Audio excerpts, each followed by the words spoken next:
You see all that dirt there, all that grime, muck, including on the small little freewheel over here. Just all that dirt.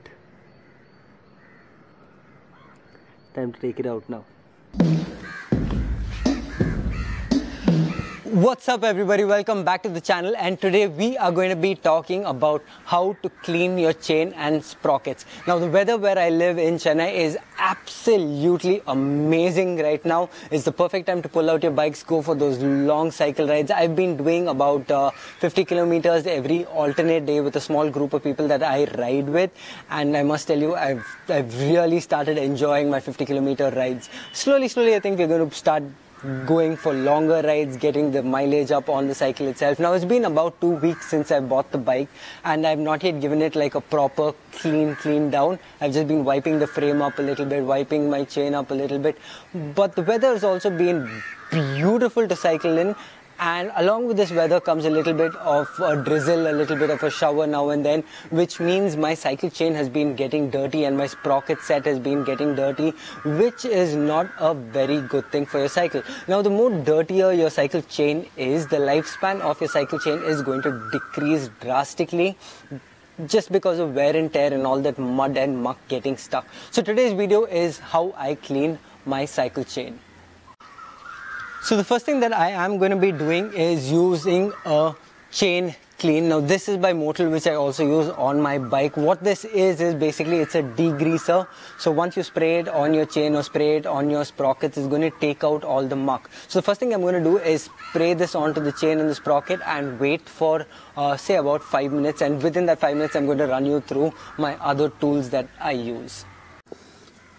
Okay, so one important thing you're going to have to keep in mind when using something like this is not to spray it all over the place. Just get it into those places that actually need to be cleaned, and you don't want it being overly cleaned as well, if that is such a thing. You just want enough to get all the grime and dirt out. Okay, so if you actually take a closer look at the chain, there is quite a bit of dirt stuck over here. Basically, grease has gotten everywhere. So we are going to do this step by step.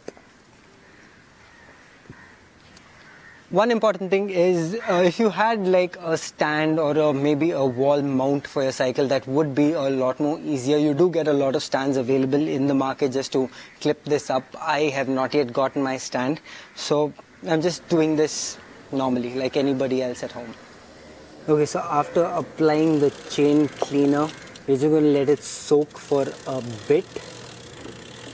Just reverse run your chain through like this so it gets all over the place. Ooh, can you see all that filth coming out?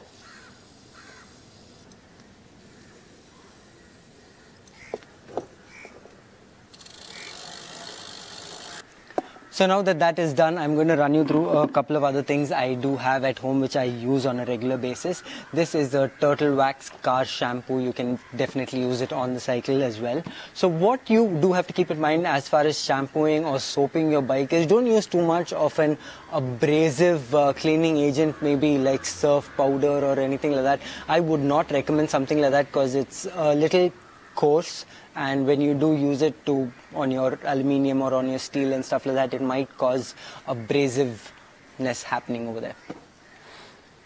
Okay, another thing you're going to need is one dirty cloth to start off with, and then you're going to need one semi-clean cloth as well, a pair of scissors and a toothbrush, basically a really old toothbrush. And what we're going to do with this I'll explain to you in a bit. Okay, and also a really clean cloth for the end. Why am I dropping things today? I have no idea. Especially the toothbrush. This is like the second time I'm dropping the toothbrush. Now a lot of people would say use warm water to clean your chain and stuff like that. I would also agree using warm water, but I'm sitting on the terrace right now and I only have like 2 buckets of normal water, so warm water is not really accessible to me at this point of time, so I'm going to be using normal water.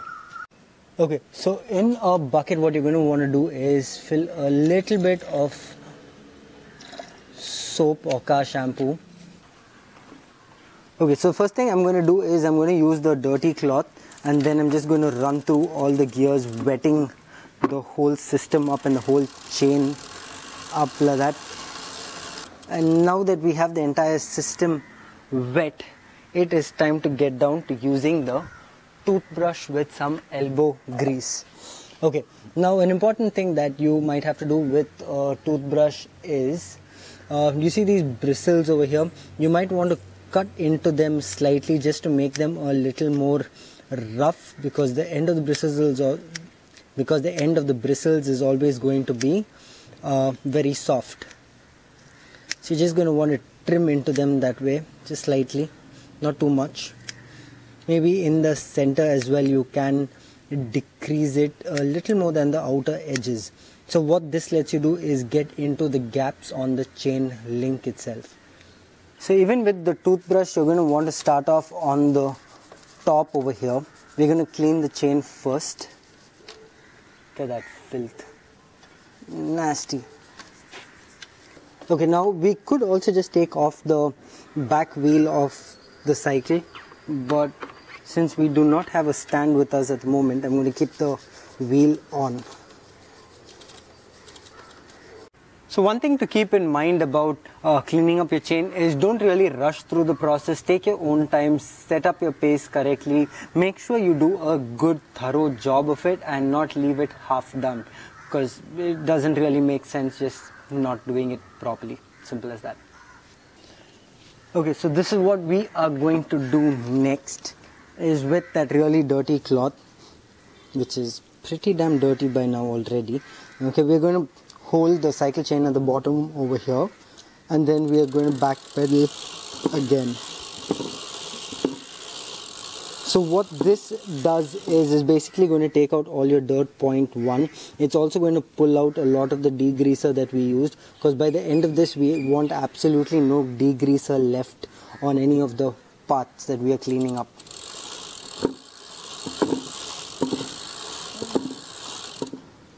And use a lot of water with this, because you're just going to need to clean it. Okay, now this is the thing about using the toothbrush. It actually helps you get in between all the gaps and helps you clean all those areas that you can't really reach with a larger brush. You also do get very specialized brushes to do this particular thing. You can find them on Amazon or on a couple of other websites that do sell cycling accessories. Oh yeah. Small change in plan. Looks like I am going to have to use warm water. After all, the normal temperature water is just not working as well as I thought it would. Oh. So I'm going to have to run down really quickly, put some water in a kettle and then take it back up.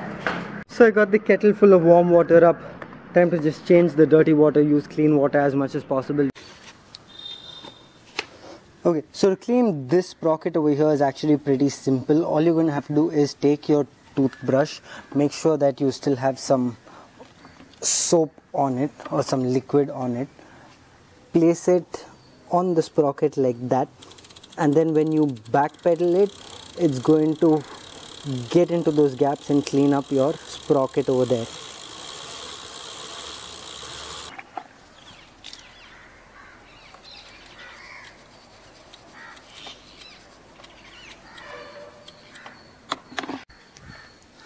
Okay, so now that we are almost done with the back sprockets over there, we are going to shift our attention to the front. Okay, so now that we are almost done with the back sprockets over there, we are going to shift our attention to the front teeth. So what we are going to want to do at this point of time is take that dirty cloth, make a marking somewhere over here. Okay, like say for this is our marking that we're going to use. What we are going to do is take this cloth, keep it on the edge over here and just run it through like that. Okay, so this is going to collect all the dirt and muck that was stuck over there.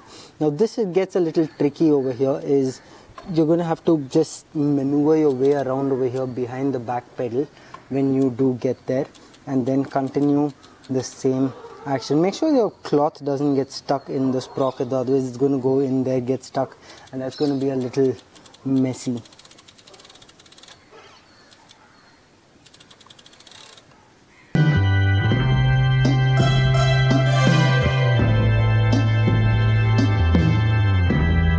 Okay, now if you want to be a little extra thorough with the job you're doing, don't forget to clean up this part of the hub as well, because this is going to fall into one element itself.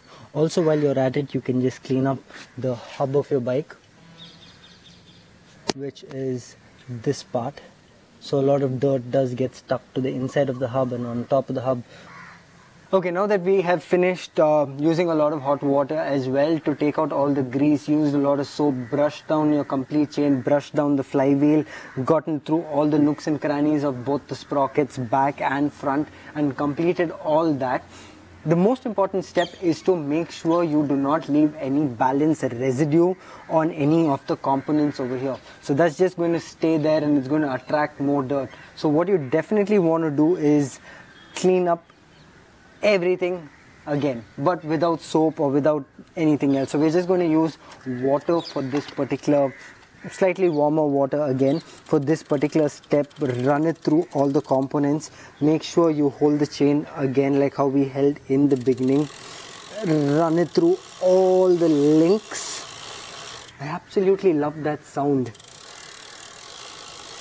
Now that sounds like a clean chain. Now once you're done with all those steps, it is time to go to our super clean cloth and then just wipe up all the residue water left, because when you leave water stains on the cycle, it's just going to leave a very dirty mark on it. You can again start off by wiping your chain first from the bottom. So do you see these black marks over here?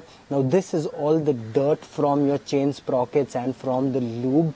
So what's going to happen is when you do hit your brakes, this is not going to let your brakes hold at its most optimal efficiency. So what you do want to do is definitely just use the clean cloth and clean up your rims so that this is also absolutely clean.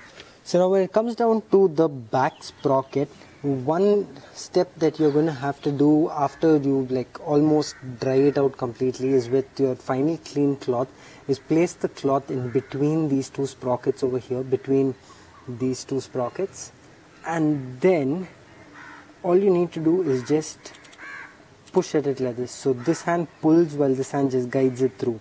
So what this is going to do is this is going to get into that gap over there and really clean it out. Now for those of you thinking why I just didn't take this to a pressure wash and get it pressure washed, which would definitely take out all the grime and all the dirt, is for one major factor. When you do use a high pressure gun to wash out your chain, wash out your bearings and stuff on your back wheel itself, what it's going to do is it's going to blast water into your chain links and your bearings by itself. Now it will become a lot cleaner, a lot faster, and it would definitely save you a lot of headache and time as well. But what the downside to that is, the pressure of the water by itself is going to cause a lot of damage to a lot of sensitive parts of your bike, like say for example the derailleur. Now when you blast water on it, it's going to shift the alignment slightly. So it is definitely recommended to just use the old school way, which is a lot of elbow grease. Take out that time to care for your bike. As simple as that. I hope you guys did enjoy this video, and if you do have any questions about this video, do leave a comment in the comment section below and I will get back to you as soon as possible. Also, I would like to say thank you to everybody for your response on the previous video. A lot of you sent me messages, a lot of you sent me private messages as well, asking me what this bike was, asking me how I bought it and stuff like that. Thank you all so much for taking out the time to actually have a look at the video. Take care guys, I will see you in the next one. And also if you have any questions on this video, leave your comments in the comment section below. Soon I'm going to start figuring out a way to take you guys on rides and stuff like that. I'm still not yet very confident about taking out the camera on a long ride, because half the time I'm trying to keep up with a bunch of people and I don't want to be holding like a GoPro and trying to shoot everything around. But soon, one step at a time, we will grow together. Bye bye guys, take care. Now comes the tough part. I need to take all this back downstairs.